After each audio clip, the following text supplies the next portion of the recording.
ఎవడైతే ఆహారము ద్వారా ఆహారము పంచటము ద్వారా కీర్తి ప్రతిష్టలను పొందాలనుకుంటున్నాడో వాడిని వాజస్రవసుడు అంటారు. వాడి పేరు అంటే అసలు పేరు వేరే ఉంటుంది, కానీ వాడిని వాజస్రవసుడు అని అంటారు అనమాట.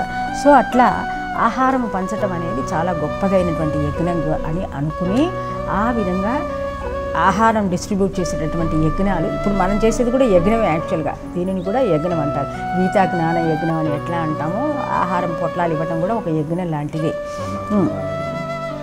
ఎస్, ఎగ్జాక్ట్లీ, అన్నదాన యజ్ఞం అంటారు. సో దానిని అట్లా వాడు అన్నీ ఇచ్చేస్తూ వస్తున్నాడు అనమాట. ఆ పేరు ప్రతిష్టల కోసమని ఈ యజ్ఞాన్ని చేస్తూ వాడికి ఒక కొడుకున్నాడు. వాడి పేరు నచికేతుడు.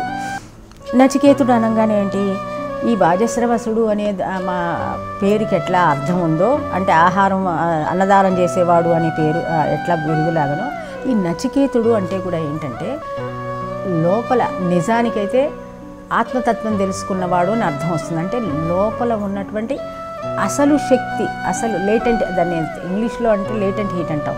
లోపల ఉన్న అంతరంగంలో దాగినటువంటి శక్తిని ఎవరైతే ఆరాధిస్తూ ఉంటారో వాడు నచికేతుడు అంటారు. సో ఈ కుమారుడు అంత గొప్పవాడైనటువంటి ఈ నచికేతుడు అటువంటి వాడికి ఈ కుమారుడు ఉన్నాడు.